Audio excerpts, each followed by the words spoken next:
अब देखिए, इसमें हम लोग डिस्कस करेंगे कि जो हम लोग लैंड जब डिजाइन करते हैं तो उसमें कौन कौन से कंपोनेंट की जरूरत पड़ती है। कुछ कंपोनेंट्स मैं आपको डिस्कस करके बता देता हूँ, एग्जाम में पूछा भी जाता है। फॉर एग्जाम्पल इतने सारे कंपोनेंट मैं आपको बताऊंगा। हब क्या होता है, ब्रिज क्या होता है, राउटर क्या होता है, repeater and wireless access point. सबसे पहले देखिए हब। हब बेसिकली बिल्कुल प्राइमरी लेवल का कंप्यूटर्स या पीसीस को कनेक्ट करने का मेथड होता था। तो hub is the simplest of this devices, सबसे सिंपलेस्ट है ना। Hub can not filter data, so data packets are send to all connected devices and computers. देखिए, सपोज करिए कोई डेटा एक जगह से इसको सेंड करना है और इस नेटवर्क में 5 कंप्यूटर कनेक्टेड हैं। तो ये क्या करेगा, ये डेटा सभी को सेंड कर देगा, है ना, ब्रॉडकास्ट करेगा। और जिसके लिए ये होगा वो एक्सेप्ट करेगा, बाकी सारे रिजेक्ट कर देंगे। ठीक है ना। तो ये एक्सेप्ट करेगा, बाकी सारे रिजेक्ट करेंगे, बट डेटा तो पहुंचा। तो अगर वो चाहे तो उस डेटा को वो यूज भी कर सकते हैं। तो सिक्योरिटी इसमें बिल्कुल नहीं होती है। तो यही बात है कि hub can not filter data. Hub do not have intelligence. इस बात के लिए, बेस्ट पाथ के लिए, बेस्ट पाथ कौन सा है ये आइडेंटिफाई करने की इंटेलिजेंस ही हब के अंदर नहीं होती है। Hub are used on small network where data transmission is not very high. मतलब घर में अगर 4 कंप्यूटर्स को आपको कनेक्ट करना है तो हम लोग वहां पे आपको कनेक्ट कर सकते हैं, जहां पे डेटा ट्रांसफर स्पीड हमको ज्यादा नहीं चाहिए। हब हमारा देखने में कुछ इस टाइप का होता है, राइट। अब देखिए ब्रिज। ब्रिज का काम क्या है, bridge is more complex than hub. Bridge maintains a MAC address table for both LAN segment it is connected to. देखिए मैं आपको बता दूं, इस लाइन का मतलब ये है, पहली बात, ब्रिज जो हमारा होता है 2 लेंस को आपस में कनेक्ट करने के लिए यूज होता है। फॉर एग्जाम्पल ये हमारा लैन 1 है और ये हमारा लैन 2 है। तो इन दोनों को अगर मुझे कनेक्ट करना है तो हम वाया ब्रिज कनेक्ट कर सकते हैं। इसमें सिंगल आपका पोर्ट होता है इनकमिंग और सिंगल पोर्ट होता है आउटगोइंग। तो इन दोनों से आप दोनों लैन को कनेक्ट कर सकते हैं, पहली बात। अब दूसरी चीज देखिए, हमारे कंप्यूटर के 2 एड्रेस होते हैं, एक होता है लॉजिकल एड्रेस और दूसरा होता है फिजिकल एड्रेस। समझ लेना इस बात को। लॉजिकल एड्रेस का मतलब जो आपका आईपी एड्रेस होता है, जैसे 192.168.16.254 इस तरीके से आप लिखते हैं ना, 168.16.1 इस तरीके से। तो ये होता है लॉजिकल एड्रेस। एक होता है फिजिकल एड्रेस, ये होता है आईपी एड्रेस मतलब नेटवर्क का। ये होता है फिजिकल एड्रेस जो आपके पीसी का फिजिकल एड्रेस होता है, जिसको हम लोग बोलते हैं मैक एड्रेस। ये एक हेक्साडेसिमल नंबर होता है, कुछ इस तरीके से आपके कंप्यूटर पर लिखा हुआ मिलेगा 0H:12 इस तरीके से। ये तो ये 2 तरीके के एड्रेस होते हैं, लॉजिकल एड्रेस और फिजिकल एड्रेस। अब देखिए, तो ब्रिज क्या करता है, दोनों लेंस के फिजिकल एड्रेस मैक की एक टेबल डिजाइन करता है। ये टेबल है मैक एड्रेसेस की, उसके अकॉर्डिंग ये डेटा सेंड करता है। ठीक है। Bridge has single incoming and outgoing port, मैंने आपको बता दिया, एक इनकमिंग पोर्ट और एक outgoing port. Bridge filter traffic on the LAN by looking the MAC address. Suppose करिए यहां से सिस्टम एक्स ने डेटा भेजा सिस्टम वाई के लिए, तो वो मैक एड्रेस के बेहाफ पे सिग्नल को, डेटा को सेंड करेगा। Bridge looks at the destination of the packet before forwarding. मतलब जिसके लिए आपने पैकेट सेंड किया है वो उसी के पास ही जाएगा, अनलाइक अ हब। हब की तरह ऐसा नहीं कि सभी को सेंड कर दे, है ना। It restrict transmission on other length segment if destination is not found. मतलब अगर डेस्टिनेशन उस लेंथ सेगमेंट में नहीं है तो उसको ये क्या करेगा, डिस्कार्ड कर देगा। क्यों, टेबल तो इसके पास मैक की पहले से ही मेंटेन करके रखता है। Bridge are use to separate parts of network that do not need to communicate regularly but needs to be connected. इसका मतलब ये है, as separate part of network that do not need to communicate regularly, मतलब regular communication में use नहीं होता है but communication connection की जरूरत पड़ सकती है, तो हम लोग वहां पर इस तरीके के ब्रिज का यूज कर सकते हैं। तो ये हुई ब्रिज की कहानी। इसमें समझने वाली बात क्या है, मैक एड्रेस की टेबल बना के रखता है, सिंगल इनकमिंग आउटगोइंग पोर्ट होता है, ट्रैफिक को फिल्टर करेगा मैक एड्रेस के बेस पे और उन्हीं के बेस पे पैकेट को फॉरवर्ड करेगा। और सबसे इंपॉर्टेंट चीज, ये 2 लेंथ सेगमेंट को कनेक्ट करने के काम में आता है। अब देखिए switch. Switch has multiple port, hub की तरह ही होता है स्विच। ये देख लीजिए आप, ये फिगर बना हुआ है, इसमें हमारे 8 पोर्ट बने हुए, 16 का भी आता है, बहुत सारे स्विच हमारे पास आते हैं। अब switch can perform error checking, ये एरर चेकिंग का काम कर सकता है। Switches are very efficient by forwarding packets that errored out of forwarding good packets selectively to the correct device only. इसका मतलब ये है, ये इतने एफिशिएंट होते हैं कि एरर फाइंड आउट करते हैं, प्लस जो हमारे एरर्ड पैकेट होते हैं उनको आगे फॉरवर्ड नहीं करते हैं और गुड पैकेट को फॉरवर्ड करते हैं। सीधा सी बात है, फॉरवर्डेड गुड पैकेट्स उनको तो फॉरवर्ड करते हैं but not forward packets that are errored out, जिनमें एरर है उनको आगे नहीं भेजते हैं। तो इससे क्या फायदा होता है, जो हमारा कंजेशन होता है, ट्रैफिक जो होता है वो स्लो हो जाता है, ठीक, कंजेशन कम हो जाता है। Switches can support both layer 2। Both layer मतलब ये दोनों पे काम करता है, मैक एड्रेस पे भी काम करता है और ये आईपी एड्रेस पे भी काम करता है, जबकि ब्रिज किस पे काम करता था, मैक एड्रेस पे। तो ये दोनों को साथ में लेके चलता है, ये आईपी एड्रेस पे भी काम करेगा और मैक एड्रेस, दोनों के बिहाफ पे ये कम्युनिकेशन परफॉर्म करता है। ठीक, depending upon type off switch, switch के वेरिएशंस कई सारे आते गए तो उस हिसाब से इंटेलिजेंस बढ़ती चली गई। Usually large networks use switches instead of hub. जब बड़ा नेटवर्क हो जाता है तो हम लोग हब की जगह पर स्विच का यूज करते हैं to connect computers within the same subnet, एक ही सबनेट के अंदर। एक ही सबनेट का मतलब क्या होता है, सब नेटवर्क। ये हमारा कोई एक नेटवर्क है भाई, पूरी तरीके से तो हम नेटवर्क बोलते हैं, लेकिन उसका कोई नेटवर्क का पार्ट जो होता है उसको हम लोग बोलते हैं क्या, सबनेट। ठीक, तो एक ही सबनेट के अंदर अगर बहुत सारे कंप्यूटर्स को मुझे कनेक्ट करना है, मुझे एक लैब के अंदर 50 पीसीस को कनेक्ट करना है, तो हम लोग स्विच का यूज करते हैं। ठीक, तो ये कहानी हुई स्विच, हब और ब्रिज। अब देखो मैं थोड़ा सा आज की बात बताता हूँ। आजकल हम लोग क्या करते हैं, पता होना चाहिए आपको, हब और ब्रिज इन दोनों का ही काम हम लोग स्विच से लेने लगे हैं। क्यों? एक तो कॉस्ट, हब तो मुझे लगता नहीं कि मार्केट में मिलता भी होगा, और तो स्विच जो है इंटेलिजेंट है, तो हम लोग हब की जगह पर स्विच का ही यूज कर लेते हैं, और ब्रिज का काम भी हम बेसिकली स्विच से ही कर लेते हैं, और उसको सर्वर से हम लोग मेंटेन कर लेते हैं। तो आजकल हम लोग स्विच का ही जनरली यूज करते हैं, बट पता आपको सारा होना चाहिए। अब देखिए राउटर देखिए, मैं पहले आपको, अच्छा पहले समझ लीजिए, router is like a switch forward packets based on address. ठीक है ना, राउट पैकेट की तरह ये भी एड्रेस पे पैकेट को सेंड करेगा। It uses IP address to forward packet, ये केवल आईपी एड्रेस को फाइंड आउट करता है। It allows network to go across different protocols. देखिए, स्विच से मैंने कहा था कि सेम सबनेट के अंदर स्विच को यूज करेंगे, जबकि राउटर जो होता है वो दो डिफरेंट प्रोटोकॉल्स पे अगर आपका कम्युनिकेशन चल रहा है, फॉर एग्जांपल ये अलग है सबनेट 1 और ये सबनेट 2 है, ये सबनेट 1 कुछ डिफरेंट प्रोटोकॉल पे चल रहा है और ये सबनेट 2 कोई डिफरेंट प्रोटोकॉल पे चल रहा है, तो हम लोग बीच में इसमें कनेक्ट कर सकते हैं क्या, राउटर। और राउटर में मल्टीपल पोर्ट्स होते हैं। Router support different when technologies but switches do not. ये डिफरेंट वेन टेक्नोलॉजीज को सपोर्ट करती हैं, स्विच सपोर्ट नहीं करता है। फॉर एग्जांपल, सपोज करिए आपको डेटा मिल रहा है ऑप्टिकल फाइबर पे, ठीक, और आपको उसको लैन में डिवाइड करना है, जो आपकी हमारी ट्विस्टेड पेयर है, यूटीपी केबल है, उसमें कन्वर्ट कराना है, तो आप लोग किसका यूज करेंगे, राउटर का। अगर मैं वायरलेस राउटर की बात करूं तो इसमें क्या होता है, एक्सेस पॉइंट बिल्ट इन होता है। ठीक है ना, अब देखो मैं थोड़ा सा आपको ब्रीफ में बताता हूं, पहले देख लीजिए। स्विच राउटर इस तरीके का होता है, और the most common use for router is to share the broadband internet connection. The router has public IP address, that address is shared with the network. When data comes through the router it is forwarded to the correct computer. देखिए, इसका main use क्या होता है, broadband internet connection को share करने के लिए।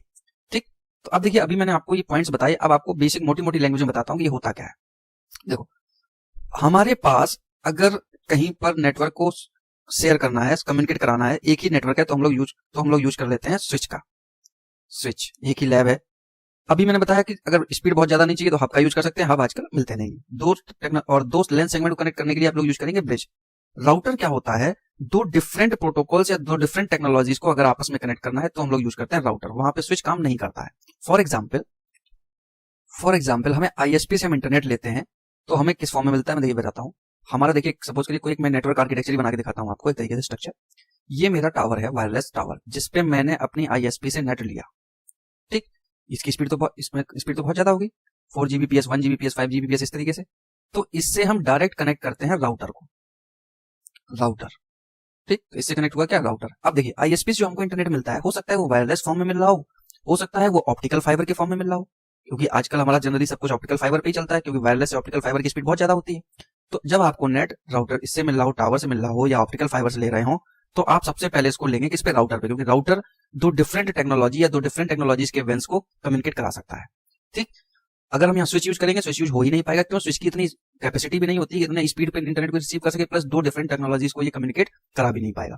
तो ये दो डिफरेंट टेक्नोलॉजी होगी, ऑप्टिकल फाइबर हो गया, वायरलेस हो गया, हमारे इंटरनल नेटवर्क चलेगा, क्या चलेगा, तो वहां पे स्विच काम नहीं करेगा। तो यहाँ पे मैंने आईएसपी से वायरलेस उठाया या ऑप्टिकल फाइबर से मुझे हाई स्पीड इंटरनेट मिला, तो मैंने सबसे पहले दिया राउटर को।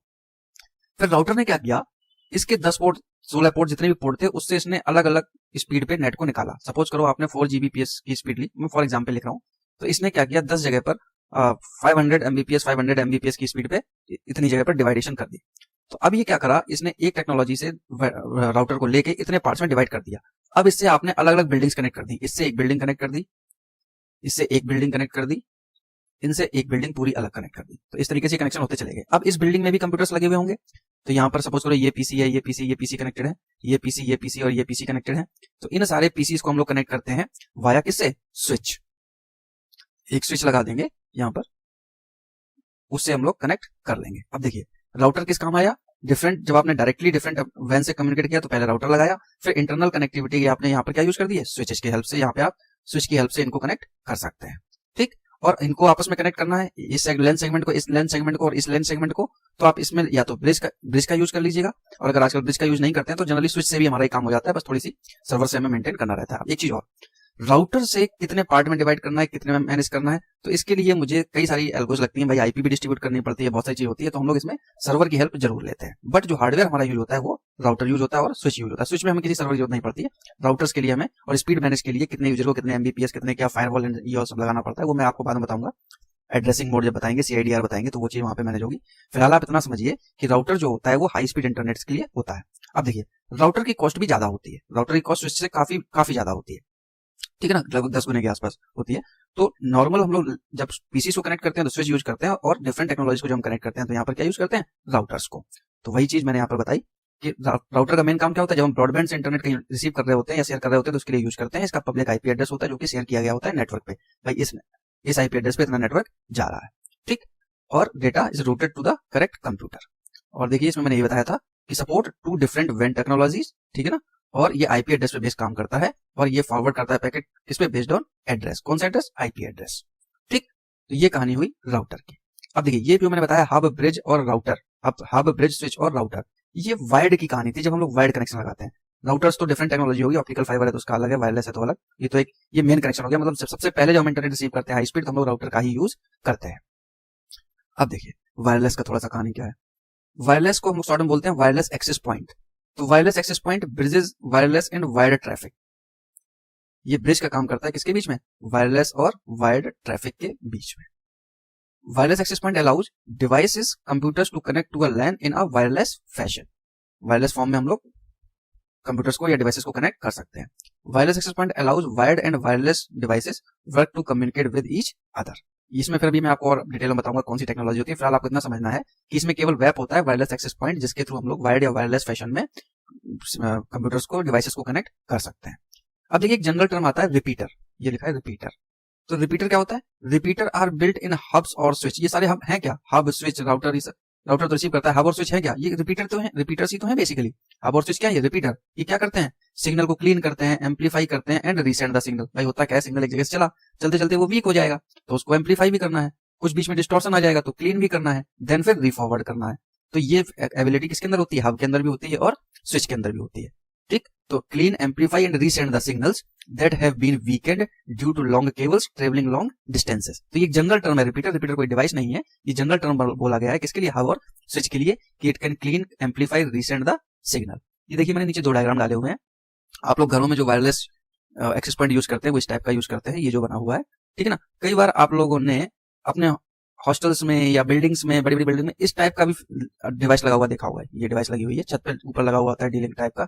ये क्या होता है, ये वायरलेस एक्सेस पॉइंट है, बस इसकी कैपेसिटी ज्यादा होती है। भाई इससे कितने कंप्यूटर कनेक्ट करोगे, 4, 5, 10 मैक्सिमम, है ना। इसके बाद स्पीड स्लो होने लगती है, तो कैपेसिटी भी तो डिपेंड करती है कितनी पीसी को कनेक्ट कर सकता है, या कितने बैंडविड्थ तक का इंटरनेट या स्पीड जा सकती है। इसकी स्पीड ज्यादा होती है, कम्युनिकेशन डिवाइसेस को भी ज्यादा डिवाइस को कनेक्ट कर सकता है। इसकी डिवाइसेस की कैपेसिटी थोड़ी कम होती है और स्पीड थोड़ी सी कम होती है। देखो मैं आपको एक बात बताता हूँ, सपोज करिए आपके पास 4 जीबीपीएस का कनेक्शन है और आपने सीधा लाके वो अपने लैपटॉप में लगा दिया, तो आप क्या सोचोगे आपको 4 जीबीपीएस का इंटरनेट मिलेगा? बिल्कुल नहीं। क्यों? आपका जो लैन लगा हुआ है पीसी में, या अगर आप वायरलेस मॉडेम के थ्रू रिसीव कर रहे हैं, उसकी भी तो कुछ मैक्सिमम कैपेसिटी होगी। जितनी उसकी मैक्सिमम कैपेसिटी होगी उतना ही तो आप रिसीव कर पाएंगे और उतना ही डेटा आप सेंड कर पाएंगे। इतने हैवी जो अगर आप लार्ज स्ट्रीम आप लिए हुए हैं डेटा ट्रांसमिशन की, तो वो आपके काम की नहीं रहेगी। भाई सेंडिंग और रिसीविंग क्या है, एक दूसरे के कंपेटेबल होना चाहिए। जितना आप सेंड कर रहे हैं उतना ही रिसीव भी होना चाहिए। तो अगर आप सपोज करो 1 जीबीपीएस का कनेक्शन ले लिया आपने और आपकी डिवाइस उसके कंपेटेबल नहीं है, तो फिर वो आपके किसी काम का नहीं रहेगा, ठीक। तो डिवाइस की भी कंपेटेबिलिटी देखी जाती है यहाँ पर। अब देखो ये जो मैंने आपको डिवाइसेस बताई ना, एक शॉर्ट नोट और पूछा जाता है, ये ओएसआई की किस लेयर पे काम करते हैं। अभी ये सिर्फ समझ लीजिए कि याद कर लीजिए कि किस किस पे है। बाकी लेयर्स की जब हम वर्किंग बताएंगे तो वहां पे बताएंगे कि ये लेयर्स क्या होती हैं नेक्स्ट वीडियो में। तो हब जो है हमारा ये फिजिकल लेयर पे काम करता है, ये पूछ लिया जाता है कई बार, आपको पता भी होना चाहिए। ब्रिज जो होता है डेटा लिंक लेयर पे काम होता है। स्विच जो होता है डेटा और नेटवर्क लेयर दोनों, डेटा लिंक लेयर और नेटवर्क लेयर दोनों पे काम करेगी। डेटा लिंक है, ठीक है, शॉर्ट में डेटा बोल देते हैं। राउटर हमारा नेटवर्क लेयर पे काम करता है। वायरलेस एक्सेस पॉइंट फिजिकल और डेटा लिंक लेयर दोनों पे काम करता है। रिपीटर एक जनरल टर्म, तो इसीलिए इसके लिए तीनों लेयर ले लिए मैंने, फिजिकल, डेटा और नेटवर्क लेयर। तो देखिए मैंने कहा था ना, सबसे पहले आप इंटरनेट रिसीव करेंगे तो किस पे करेंगे, राउटर पे। तो राउटर किस लेयर पे काम करता है, नेटवर्क लेयर पे। अभी आर्किटेक्चर नेक्स्ट वीडियो में बताऊंगा लेयर्स का, तब आपको समझ में आएगा। स्विच ये आईपी और मैक दोनों पे काम करता है, तो ये हमारा डेटा लिंक लेयर और नेटवर्क लेयर दोनों पे काम करता है। ब्रिज हमारा मैक एड्रेस पे काम करता है ना केवल, तो ये हमारा डेटा लिंक लेयर पे काम करेगा। हब बेसिक डिवाइसेस को कनेक्ट कर सकता है, तो ये फिजिकल लेयर पे काम करेगा। इसकी हायरार्की ऐसे होती है, फिजिकल, डेटा लिंक, फिर नेटवर्क, इस तरीके से। तो अभी लेयर्स हम आगे बताएंगे, तब आपके समझ में आ जाएगी क्लियर कहानी। अभी फिलहाल आपको ये मालूम होना चाहिए कि कौन सी डिवाइस किस लेयर पे काम करती है। तो हब फिजिकल पे, ब्रिज डेटा लिंक पे, स्विच डेटा लिंक और नेटवर्क, राउटर नेटवर्क लेयर पे, वायरलेस एक्सेस पॉइंट ये दोनों पे काम करता है, तो फिजिकल और डेटा लिंक दोनों पे काम करेगा। रिपीटर इज जनरल टर्म, तो फिजिकल, डेटा लिंक और नेटवर्क लेयर। तो रिपीटर्स बेसिकली क्या है, ये सारे क्या है, रिपीटर्स ही तो है, हब, ब्रिज, स्विच, और ये भी एक तरीके का रिपीटर है। राउटर को हम लोग रिपीटर नहीं कहेंगे, राउटर एक तरीके से डिफरेंट टेक्नोलॉजी को कनेक्ट करने का एक अलग ही मीडियम हो गया है ना। तो आप देखो बेसिक जो मैंने आपको फिगर बताया था अभी, ये इसको आप याद रखिए कि सबसे पहले जब हम किसी ऑर्गेनाइजेशन के लिए, बड़ी ऑर्गेनाइजेशन के लिए इंटरनेट रिसीव करते हैं या कम्युनिकेशन करते हैं, तो आप वायरलेस या ऑप्टिकल फाइबर जनरली चलता है, इसके थ्रू आप रिसीव करते हैं। फिर से हम लोग कम्युनिकेट कराते हैं राउटर को, राउटर फिर सब पार्ट में डिवाइड करता है। देन फिर हम आगे चाहे तो बीच में स्विच भी लगा सकते हैं, स्विचेस की हेल्प से अगेन सब डिवाइड होता है। देन फिर ये लेन सेगमेंट को डिस्ट्रीब्यूशन में जाता है। ठीक, तो अभी मैंने आपको इस वीडियो में हब, ब्रिज, स्विच, राउटर और रिपीटर इसकी कहानी बताई कि ये जो हमारे डिवाइसेस काम करते हैं ये किस तरीके से काम करती हैं। अब नेक्स्ट वीडियो में हम आपको बताएंगे इनको कनेक्ट करने के लिए जो हमारा RJ45 कनेक्टर लगता है उसकी कलर कोडिंग क्या होती है, वो डिटेल में बताऊंगा। ठीक, इसमें कुछ और अभी बिल्कुल बेसिक लेवल पर डिस्कस किया है, क्योंकि आपको लेयर्स नहीं मालूम है। आगे जैसे हम आगे बढ़ते जाएंगे हम इसके बारे में और डिटेल डिस्क्रिप्शन लेते जाएंगे। हम बेसिक से बिल्कुल स्टार्ट कर रहे हैं और उसी के अकॉर्डिंगली फिर आगे एडवांस में आपको बताते चले जाएंगे। कहीं कुछ डाउट लगता हो तो कमेंट बॉक्स में आप लोग कमेंट करते जाइएगा। Okay, thank you.